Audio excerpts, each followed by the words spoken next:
Okay, Bava Batra, Daf Yud Amud Bet.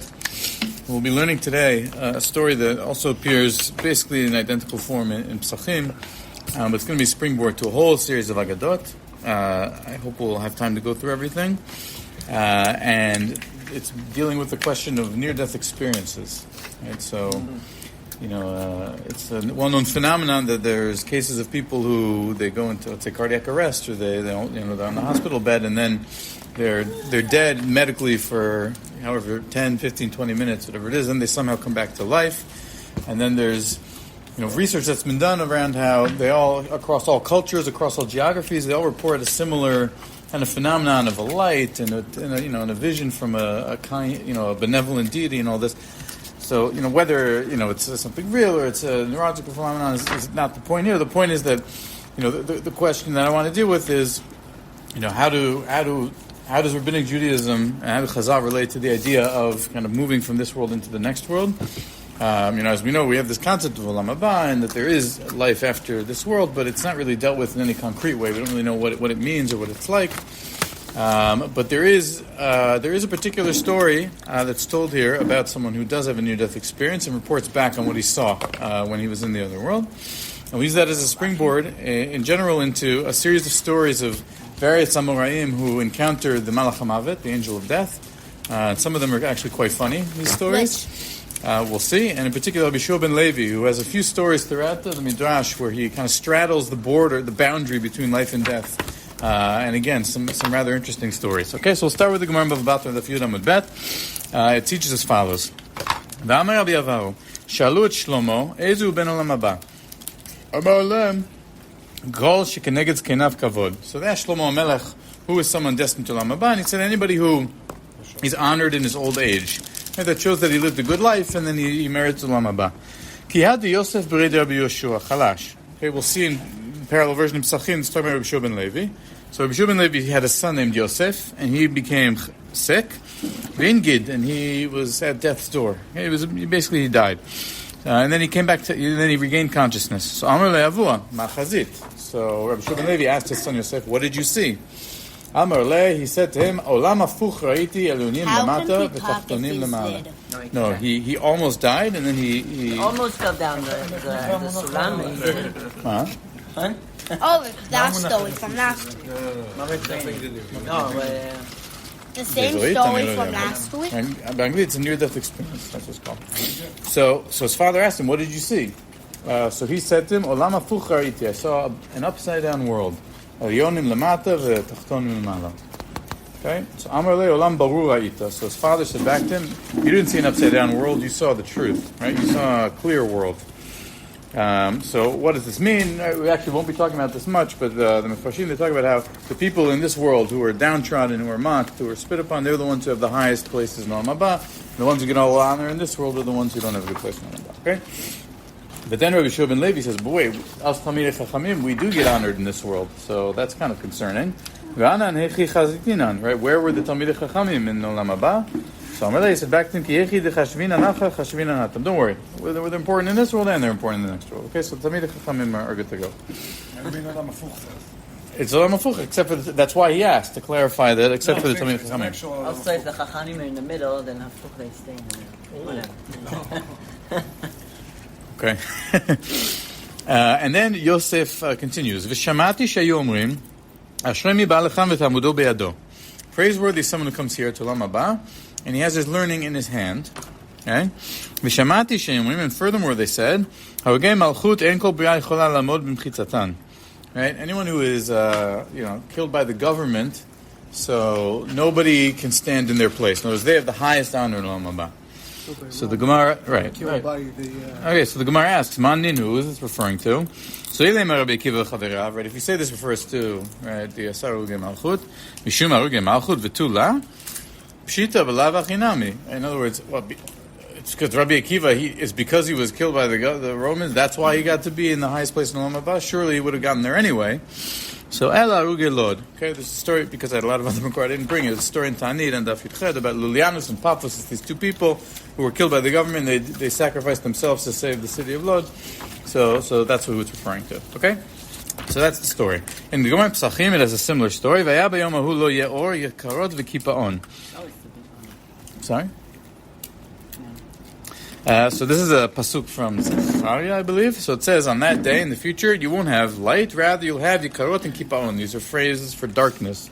But the Gemara asks, "My yikarot v'kipaon, what do these things mean?" It's a light which is precious in this world, but in the next world it's kind of darkened. Right, it's masechtot that are really difficult to get to grasp in this world, but are easy in the next world. Yeshua ben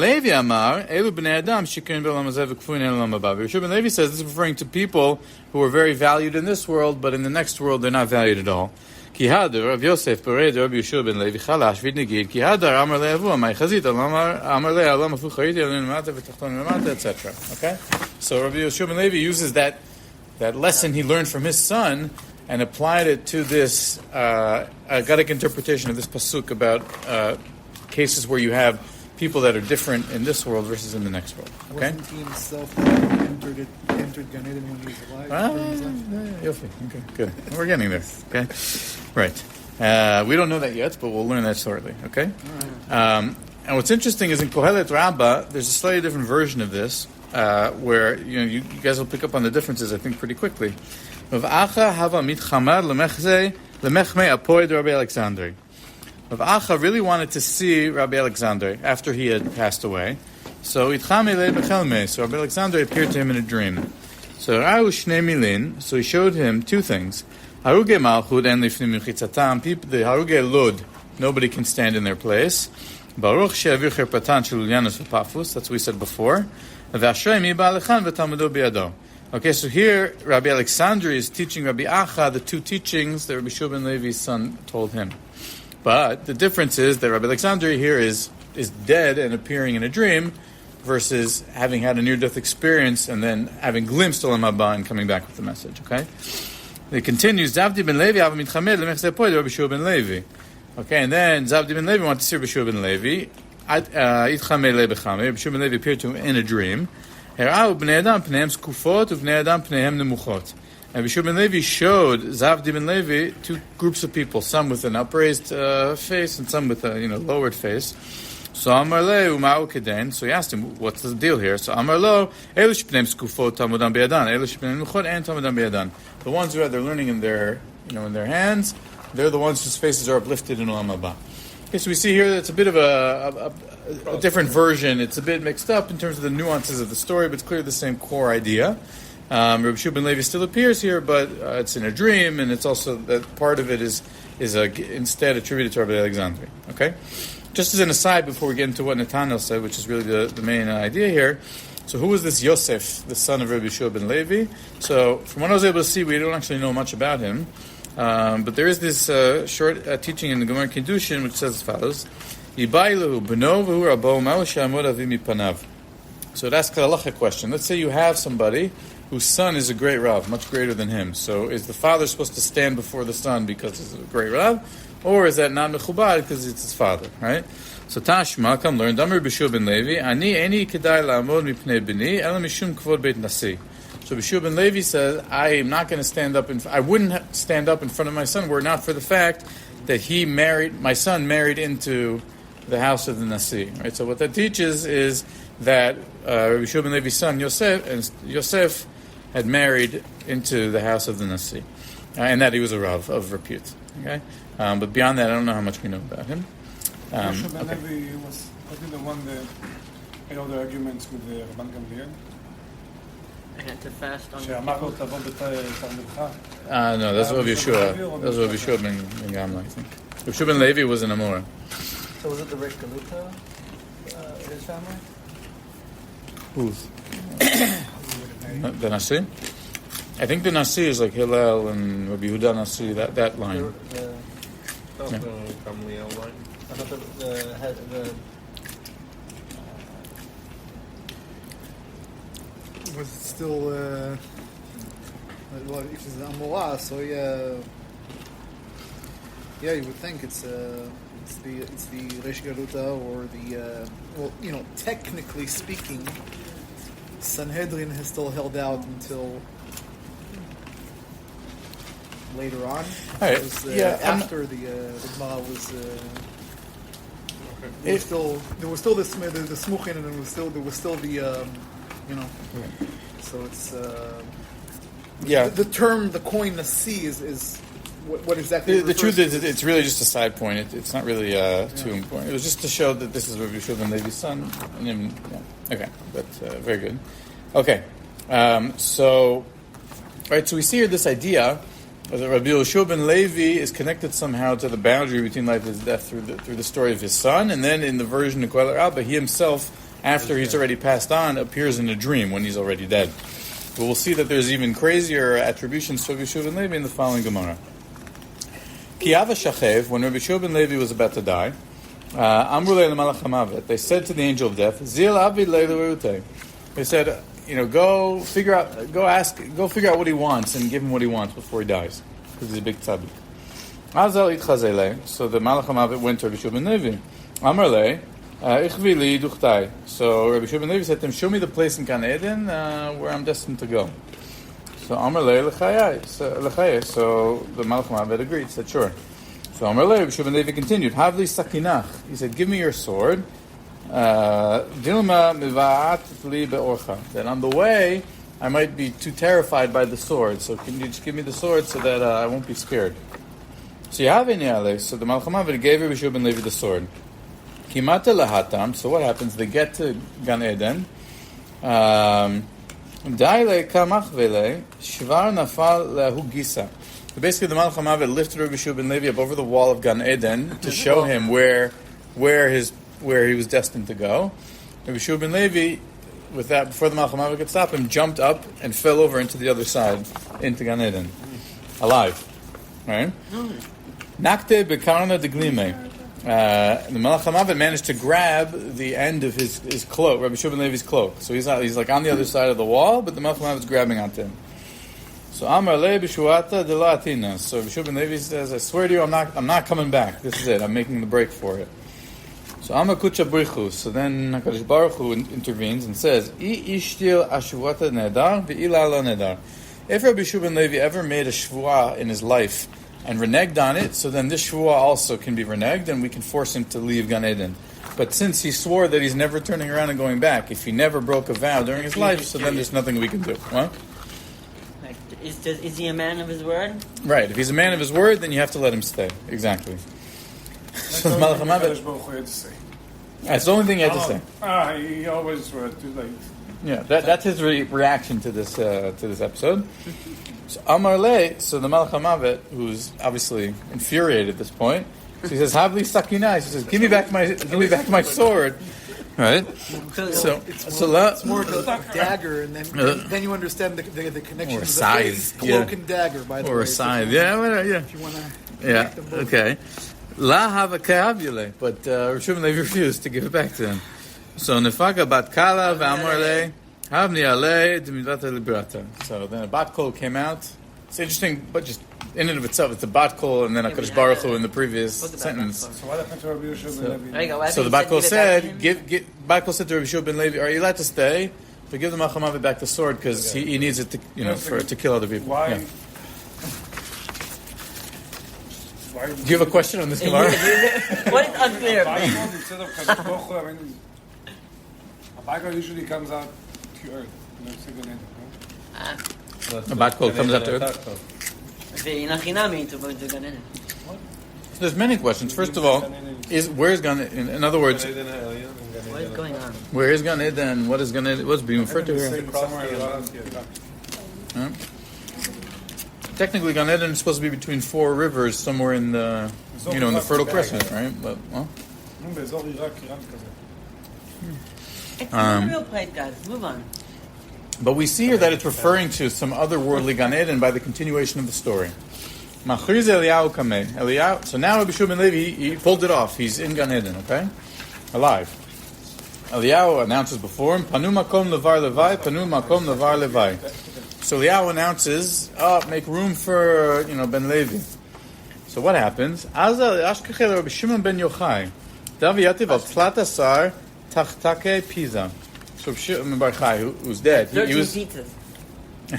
No, is that what he's doing? 13 stools of gold, I think it means. Rabbi Shimon Bar Chai is in Gan Eden. He's sitting on 13 stools. Okay. So Amarle Atu Bar Levi. So Rabbi Shimon Bar Chai says the number of pizza jokes here is really, It's really amazing. simple, yeah.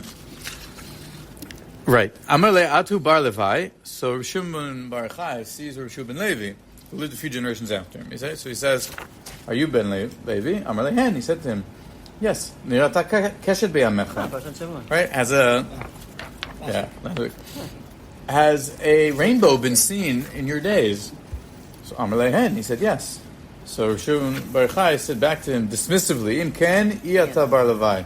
Right? You can't be Rabbi Shimon Levi if there's a rainbow in your day.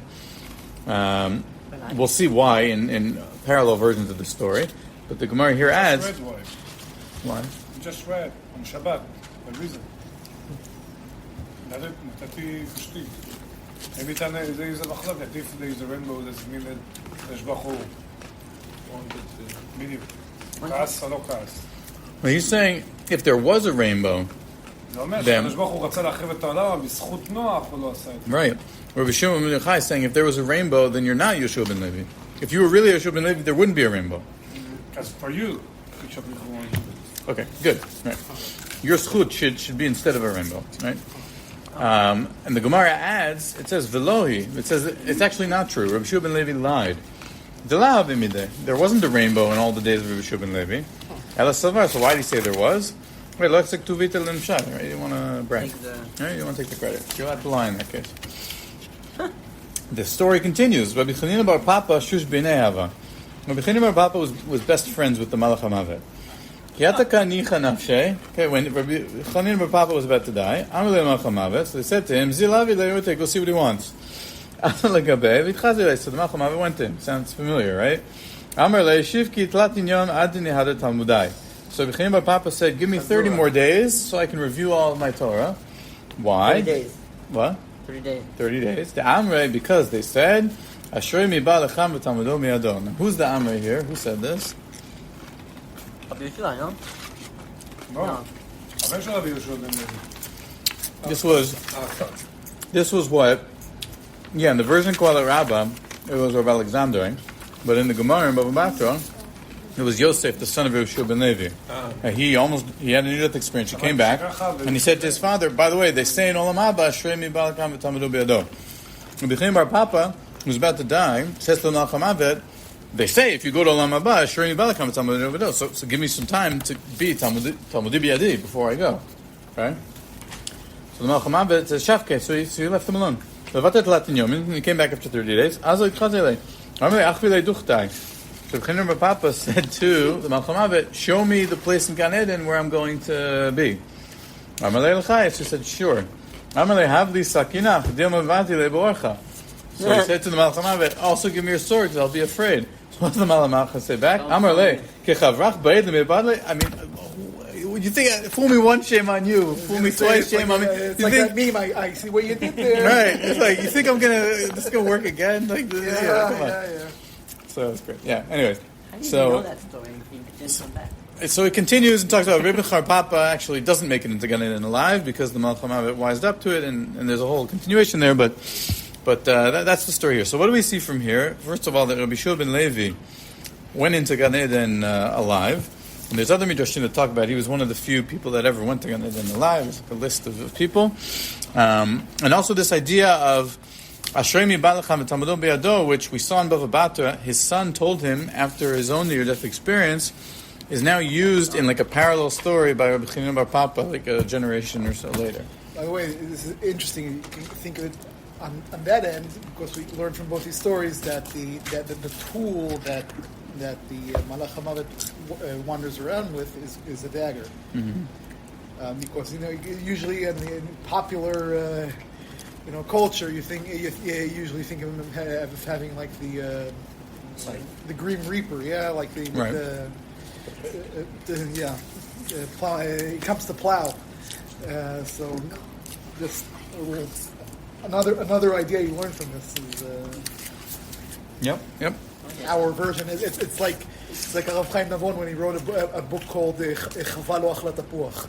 In other words, the fruit that we, because usually, again, popular culture, you think that the fruit is that was eaten there in Gan Eden was an apple, which is not. There's a whole slew of stuff that the Chazal make of what exactly was the forbidden fruit. But so I think to conceptualize is important enough. Yeah, I think they mention a list of different types of fruits, and apple specifically not one of them. Yeah. So, But why didn't Rabbi Yeshua ask for 30 days to that? Should be a good question. He was already So- with the other. Well, Rabbi Yoshua made a So made a you run could for say it. he already had it biyadai, or you could say, and this is going to get into what I want to say in the continuation, if he went into Gan Eden alive, does that mean that he stayed there? Or did he somehow come back, and maybe the story of his son having the near-death experience happened afterwards? Right? It's not really clear what the order of events is here, but we're going to make things much more complicated now. Okay? First, it's a good question, and maybe we'll try to come up with an answer, but there are a lot of different versions to this kind of theme here. In Gemara and Moed Katan, it gives also a whole list of stories of different Amoraim who encountered Malach HaMavet.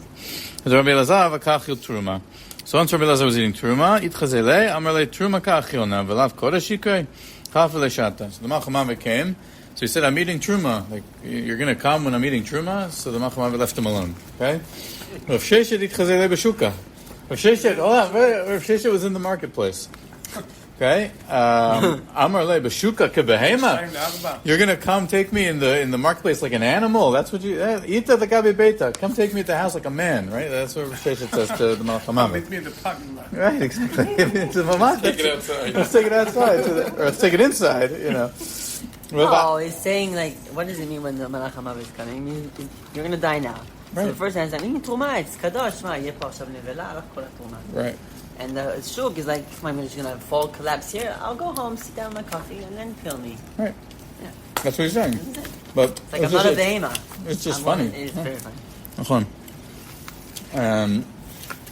רבשי התחזה להם, אמר לה, יטרח לי תלתן יומן. והדר לתלמודי, דאמריתו אשרי מבא לך ותלמודו בידו.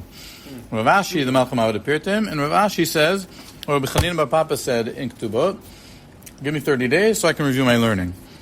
What happens? B'yom tlatin ata. The Malach HaMavet came on day 30. So Ravashi says to him, I have a day.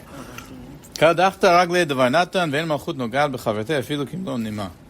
The Malach HaMavet said to him, your successor is destined to start his malchut of the Rosh Hashiva today, and so we can't give you this extra day. Right? Just to kind of finish these stories of Chista, lo have yachile. La v'shatik pumim begirsa. So if Chista, the Malach HaMavet couldn't take him because he was always learning. There's a version of this idea also with David HaMelech also. It's in the Midrash, right? So he went up to a tree and he shook the tree, made noise, paka arza oshtag yachile, and then he was able to take him. Chia lo have matzi l'mitkar v'lei. And the Malach HaMavet couldn't take Rabbi Chia. Yom echad idmile ka'anya. So the Malach HaMavet appeared to Rabbi Chia as a poor person. So now we have the Malach HaMavet actually disguising himself. Ata tarif abava. Amale apik le'rifta. So he went to his house and he said to him, give me some bread. So Rabbi Chia gave to him. So Amale said to him, V'lav kamarachem mara anya. So clearly, Rabbi Chia, you have mercy on the poor. So have mercy on poor old me, Malach HaMavet. I'm just doing my job. You're not letting me take you. So Galilei, so then the Malach HaMavet appeared to him, or revealed himself, Achvile shota denura, with a whip of fire. So Amtile nafshe. So Rabbi Chia willingly gave the Malach HaMavet his nefesh. So, and these are just some of the stories. There's a whole kind of olam of stories with the Malach HaMavet. But I just wanted to bring some of these for the case here. Is your... It's about to die. Should I get your charger? What? I think we'll need a new someone to record the rest of it. Can you record the rest? Or I'll fill it in after, maybe. One more time and I'm fired. Something I learned from my Rosh Hashiva back in the day. He said one should strive to live like an Admor and die like a Rosh Hashiva. Why? Okay. What's the idea? Because if you live like an Admor, then you get all the kavod. Mm-hmm. But the Rosh Yeshiva doesn't really receive that kabod when he's alive. Okay. When does everybody remember him? When he passes. Okay. So, that's the idea. One should strive to live like an Admol, but leave this world as a Rosh Yeshiva. Very good. It's like what we saw in the beginning of Bava Batra. Ezu ben olam haba, kol shekeneged zkenav kavod. Yeah. Very good. Okay, I want to now explore in the last few minutes. I don't see Yaakov. What? There's no one Yaakov. There's no the Gemara Bava Batra that we started with was the Yaakov. But yes, there aren't any mefarshim this week. There were just too many midrashim. The midrash in Bereshit Rabbah in Perek Lamed Hey teaches the following. So one day, Rabbi Shua ben Levi and Eliyahu were sitting and learning together. And they came across, in the course of their learning, there was some halacha in the name of Rabbi Shimon bar Yochai that they didn't understand. So they said, we'll see in a second that this probably means they were learning by the cave of Rabbi Shimon bar Yochai. They said, look, there's his cave. Let's go ask him. We don't understand the halacha. Let's just clarify with him what he meant. So knock on his door. So Eliyahu went to him. So Amarle, Manimach, Amarle, Gadol Rabbi Shua ben Levi. So Shimon bar Yochai says, who are you with, Eliyahu? So he said, I'm with Rabbi Shua ben Levi. Amarle Nerata Keshet B'Yamav. Right. So Shimon bar Yochai said, excuse me, but was a rainbow ever seen in his days? So Amarle Hen. So now Eliyahu says to him, yes. So Amar Im Nera Keshet B'Yamav Leitu Kedai Lemechmis Svarapai. If a rainbow was seen in his days, he's not worthy of being graced with my presence. And Rabbi Shimon bar Yochai refused to see him. Okay? That's the version of Bereshit Rabbah. In the Midrash Socher Tov, it teaches as follows. Maser Rabbi Shua ben Levi, Shaya Eliyahu Zechur Latov, Asuk Imo B'divrei Torah, V'yu Oskin B'Marat Rabbi Shimon bar Yochai. So here it says explicitly they were by the cave. V'nit Kashar Rabbi Shua ben Levi Balacha. And it says Rabbi Shua ben Levi was having a hard time understanding something. So Amar Lo Eliyahu, Eliyahu says, Mevakesha Tal Shol Tal Rabbi Shimon bar Yochai, Bo V'ani Amamid Otolach. So if you have a question, so I'll go just, raise him and you'll ask him. Miyad al Chulan, V'kar Eliyahu Rabbi Shimon bar Yochai, V'ana Oto Miyad. Okay, so Amar Lo Ben Levi Ba Lish'ol Lecha Ba'alacha. So Eliyahu said, Ben Levi has come to ask you a question. V'lo ya chafetz. But Shimon bar Yochai didn't want to answer him. So Amar Lo Eliyahu said, Kedayu Ben Levi Leotcha Kasheru. So Eliyahu says, no, he's good, he's legit.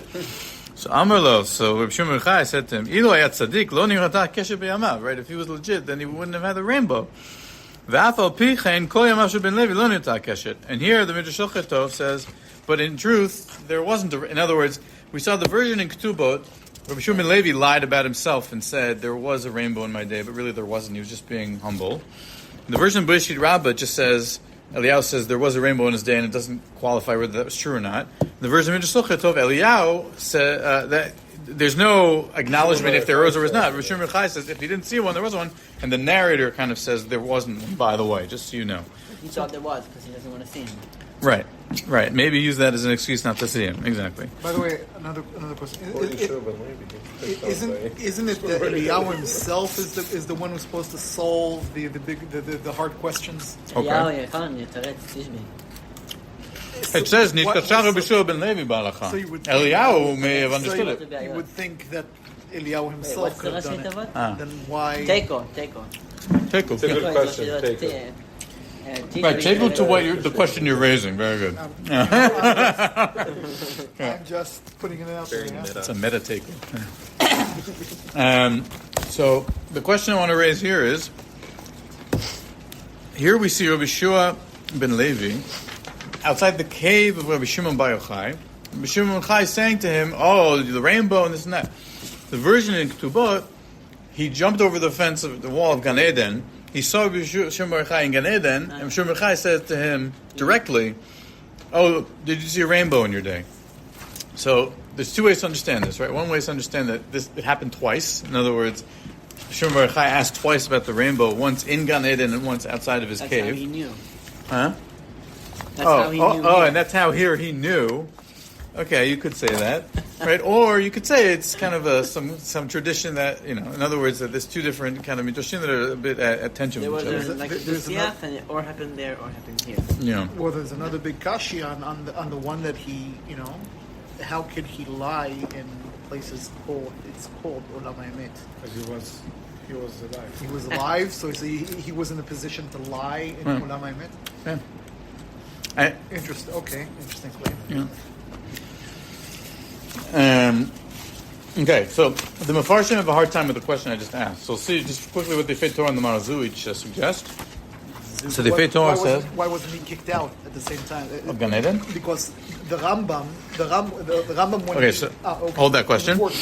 So hold that question. So the Fei Torah says, so he's bothered with the question of how can Reb Shimon Bar Yochai just kind of be revived and talk to them in Olam Hazeh. That seems to be the implication. They went to the cave and he was, raised.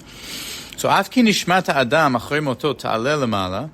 So the Fei Torah says it's true that after somebody dies, their soul goes, to this high place. Mikol Makom Nir'em Bekama Mekomot B'divrei Razal Ki Gdolei HaTzadikim Gam Gufa Misher B'Kedusha V'Torah. That somehow there is this sense that tzaddikim are able to also kind of maintain a connection to Olam Hazeh. V'yesh lo achiza b'nishmato asher tanuach began Eden. Right? And there's some connection to his soul in Gan Eden with his body down here on earth. Wanted to bury him, but there was another body over there, and he touched it. And the other person revived. Yeah. There are certainly instances of tchiat. Why they didn't ask him what he saw? Right, that's true. Well, we've given a shir on that, I believe, in a previous last year, 2 years ago. A whole shir about who that person was. It's a very interesting shir on that. Right? Search online. Yeah, there's one opinion says there was a rasha, another person says tzaddik. It's all but here he's just trying to kind of address the basic question of, I thought when a person died, their soul, goes wherever it goes, and then, their body is no longer alive, but around. But for tzaddikim, he says it's not the case. Even this is a difficult thing for us to comprehend. What Chazal teach us is truth, and we should just have faith that this is how it works. The Marazul more directly addresses our question and what Netanel was raising.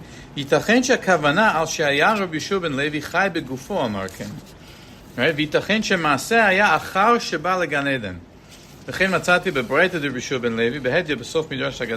tried to find this, by the way. I'm not quite sure what this source is that the Marazul is quoting.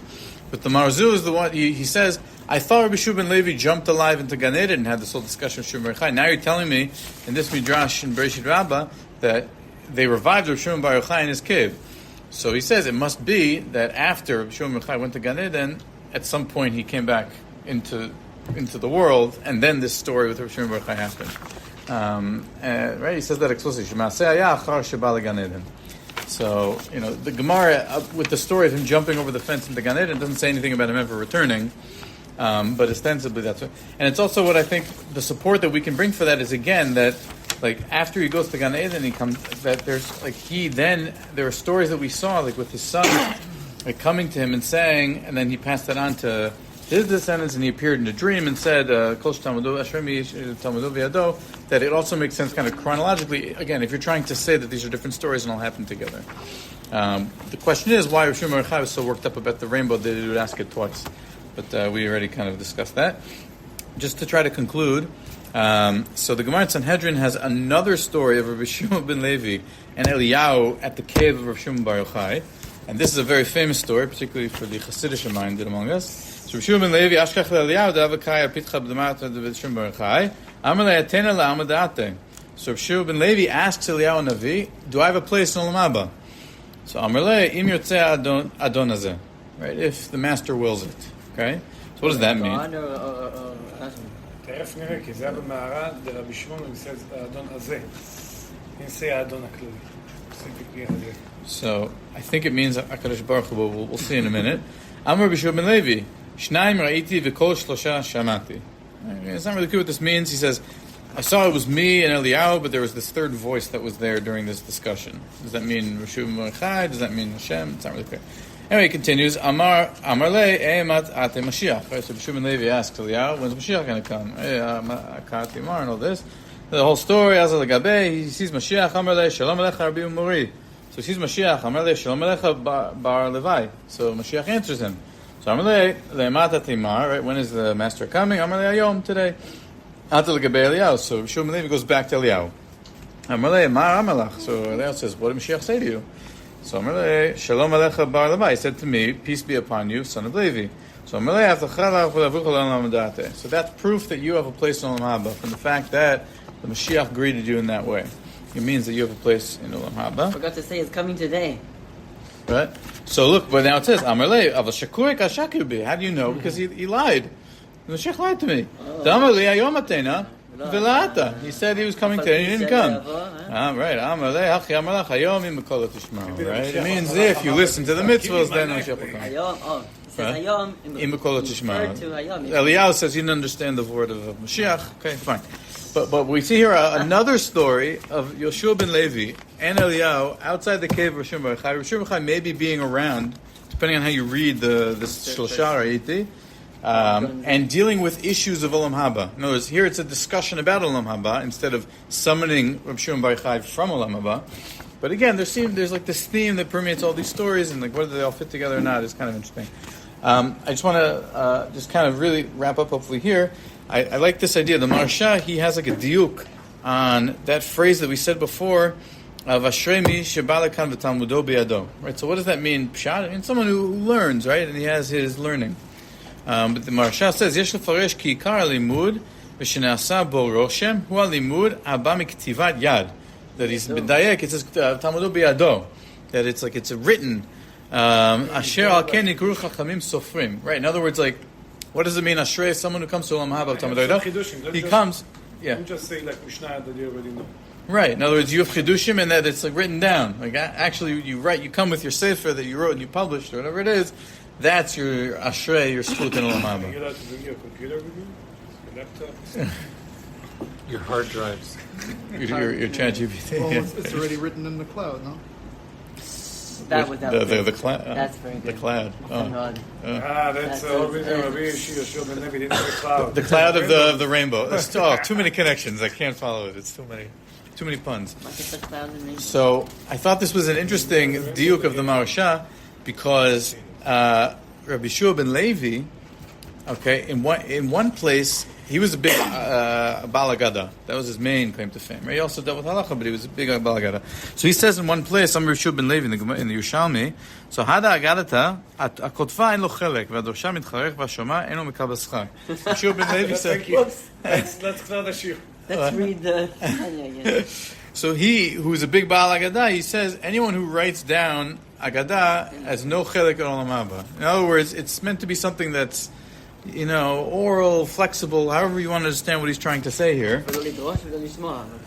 Yeah, so it's not really clear what he's... What? Like it's burnt? Mitcharech?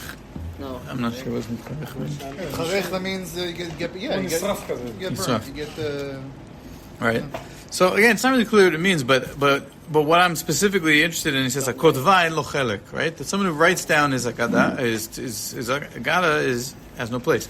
But there are places in the Talmud where we see, like there's a Gemara in Shabbos on Kuf Nun Vav and Aleph, where it says Ktiv apin kased Rabbi Shua ben Levi, and there's an agada that's in the notebook of Rabbi Shua ben Levi. It was written, and then it continues with an agada. Rega. So that's why he had to jump into Olam Haba. Go on. Because he doesn't know chelek. No, but he was showing him his chelek. No, he asked him, show me my place. Where I know, and he fooled him. He jumped in. He was pulling him out. No, but he had a place. He had a seat. He had a seat. So what I was just going to kill him and throw him somewhere. Just skip the line. Oh, okay, whatever. So the chidush I wanted to suggest is Rabbi Shua ben Levi, his son, he taught whatever this is about you shouldn't write down your agadah. And then his son had a near-death experience, came back. He said, what did you see? Olam apוך, Raiti, this and that. And also, by the way, Shrei mi balakam v'Talmudo biyado. And then Rabbi Shua ben Levi says, well, in that case, I'd better start writing down my Torah. And so he started keeping a notebook. And that was why he was zochet to get Olam Haba, so that when he asked Mashiach in the Gemara in Sanhedrin, do I have a place in Olam Haba? That's after he started writing down the notes in the notebook. And then the Mashiach said to him, "Don't worry, Shalom Alecha Rabbi." The fact that you started keeping your pinkas in your notebook, the Yergadata, so you have a guaranteed place on Haba. So it's a way to kind of try to tie all the loose threads of these different things together. Get him out of the living. That's a good question. One thing we know for sure is Mashiach is not Rabbi Shimon Bar Yochai. Because he didn't kick him out and say, "Was there a rainbow?" He accepted who he is. Go ahead. So, What does that mean on... two things from the Ram.